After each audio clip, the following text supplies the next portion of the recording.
At 4:12 a.m., long before Georgia's neighborhoods opened their doors or school buses warmed their engines, the United States launched one of the most surgical domestic raids in modern law enforcement history. What began as a single suspicious property on a quiet rural road spiraled into a multi-agency storm that would expose a billion-dollar cartel empire hiding in plain sight. And within the next few minutes, you will see the exact moment federal agents realized they weren't raiding a stash house. They were invading a fortress. The first clue wasn't the traffic or the faces coming and going. It was the heat signature beneath the floorboards. FBI recon drones picked up a large metallic cavity beneath the garage, one big enough to hide a car or a weapon stockpile. And when analysts zoomed in, they found something else. The kind of thing only paramilitary groups use. A reinforced concrete lining. Not normal, not accidental, purpose-built. At 4:17, the engine started. A long, low growl rippled through the trees as armored vehicles crept forward without headlights. SWAT teams stacked along the road. U.S. Marshals checked their comms twice. ICE tactical operators tightened their vests. Everyone knew what the target was. A suspected CJNG-linked safe house sitting in the middle of Georgia farmland. But no one expected what happened next. The order came sharp and cold. Execute! A blast shattered the silence. The front door didn't crack, it disintegrated.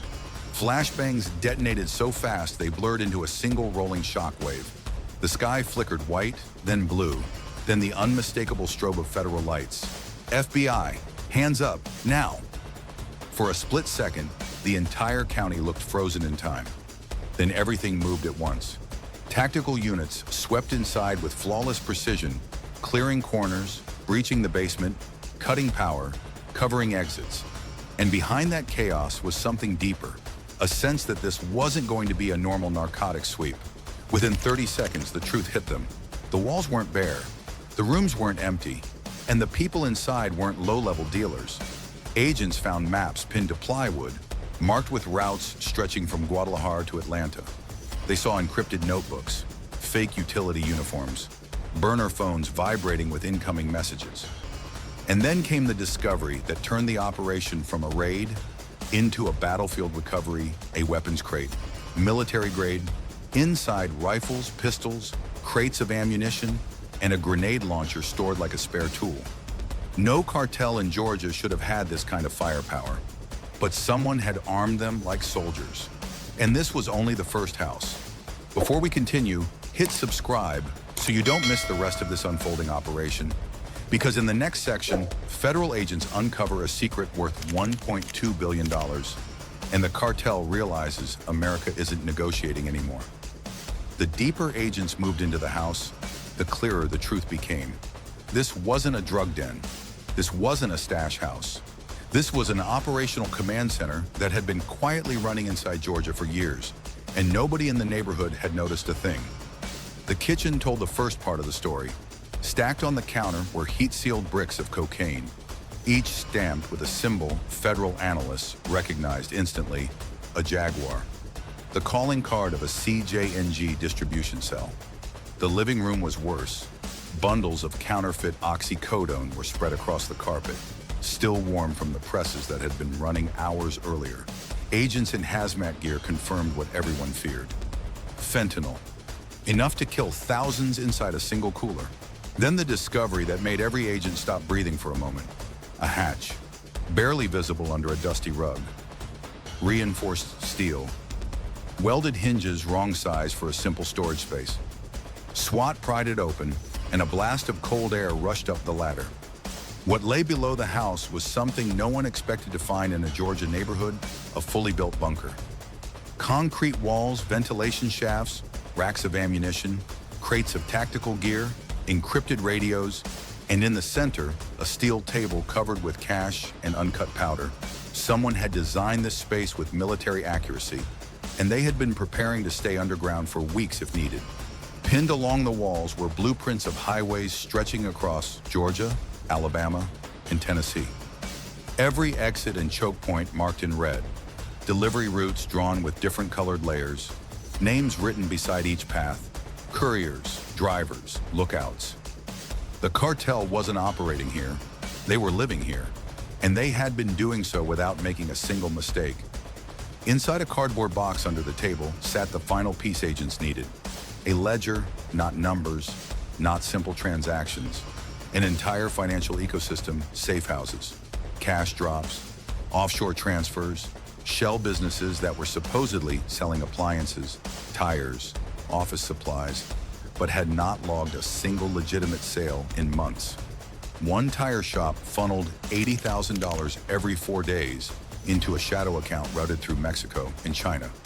That was when the FBI realized the scale. This wasn't a side branch of CJNG. This was a self-sustaining fortress worth over $1.2 billion in narcotics, weapons, cash, and gold. A financial arm that had slowly rewired parts of the local economy without anyone noticing. Outside, armored vehicles held a perimeter. Inside, agents moved like they were clearing an embassy seized by hostile forces. Nobody spoke louder than a whisper, because something was missing: the leader. And the computers were still warm, meaning whoever ran this fortress had left minutes before the raid. Or worse, they were still nearby, watching. By the time the sun began bleeding faint orange onto the treetops, the raid in Georgia had already detonated into something far bigger than anyone planned. The first safe house was supposed to be the primary node, a single strike to collapse a single network. But the evidence inside the bunker said something else. This wasn't a node. This was one point in a chain stretching across the entire Southeast, and chains don't break cleanly. At 5:03 a.m., a secure line lit up inside the FBI's mobile command vehicle. Analysts had decrypted enough of the cartel's internal routing codes to match 3 addresses across Atlanta, Athens, and Hall County. All 3 clean locations, all 3 supposedly ordinary rental homes, and all 3 receiving messages from the same encrypted contact in Mexico, seconds apart. There was no more doubt. Georgia wasn't dealing with a scattered crew. This was a tri-state operational lattice, with every house playing a specific role. One for distribution, one for chemical processing, one for financial laundering, and one for weapons. The moment the data confirmed it, the order was immediate. Initiate full-spectrum breach, all sites simultaneously. This was no longer a narcotics raid. This was a coordinated siege. State troopers shut down rural roads. U.S. Marshals blocked highway exits. ICE surveillance drones swept the skies over Atlanta's southern suburbs. And in the span of 7 minutes, 12 federal teams hit 12 doors like synchronized detonations. The results came back in shockwaves inside an East Atlanta duplex. Agents found a cash room so dense with bundled currency that the walls had been reinforced to carry the weight. The floor was covered with vacuum-sealed stacks sorted into colors: blue for product sales, red for enforcement payments, black for international transfers. In a house near Athens, burner phones buzzed nonstop. Dozens of calls from Mexican numbers, calls that didn't even ring, but connected automatically to encrypted servers. On a desk, half a dozen laptops still displayed the cartel's internal dashboard: shipments, payments, routes, names. Whoever operated this system had stepped out seconds before agents stormed in. And then came the darkest discovery.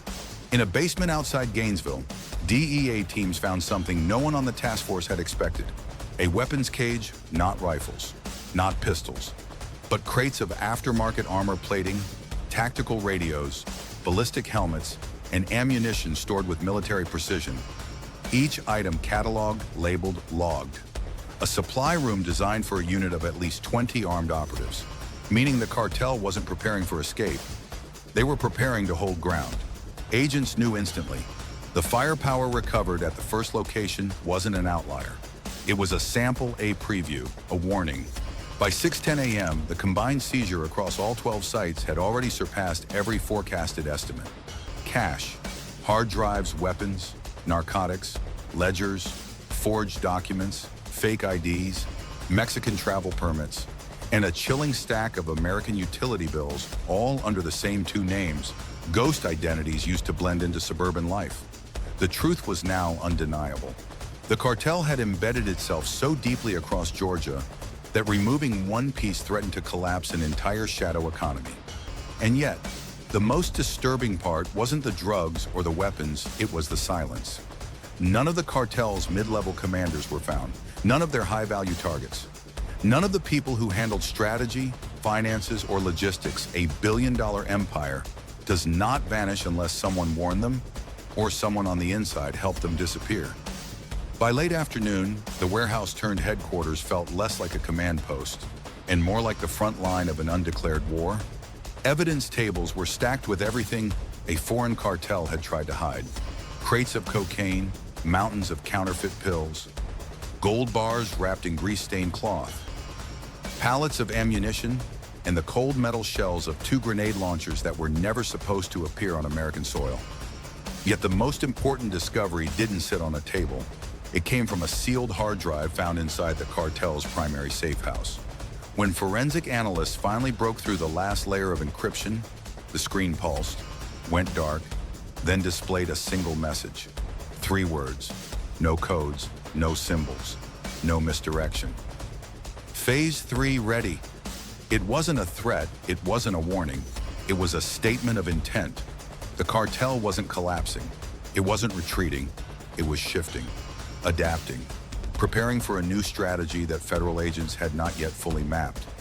And if Phase 2 involved grenade launchers, paramilitary bunkers, drones over evidence facilities, and multi-state escape routes, then Phase 3 could only mean one thing: escalation. But this time, the United States wasn't behind the curve. By sundown, every suspect captured in the operation, including the elusive ringleader known as Coito, was booked into federal custody under maximum security protocols. Every digital wallet used by the network had been frozen. Every shell company tied to cartel funds had been targeted. Every warehouse, every relay node, every safe house discovered during the siege had been dismantled piece by piece.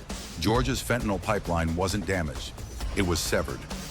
Outside the warehouse, families watched federal convoys roll past in tight formation: black SUVs, armored trucks, tactical vans. The message was unmistakable. This wasn't local law enforcement cleaning the streets. This was national defense pushing back against a foreign shadow army that had embedded itself inside American neighborhoods. And tonight, that army had been exposed. Operation Iron Fortress didn't end the war, but it shifted the balance. It proved that when the FBI, DEA, ICE, U.S. Marshals, and local agencies move as one, even the deadliest cartel operations can be forced into the light. If you believe these agencies deserve this level of support, hit the like button. Share this video with someone who needs to see what is happening on U.S. soil, and subscribe so you never miss the next chapter in this ongoing battle for America's security. Because the cartel has already prepared Phase 3, and we will be here to uncover it.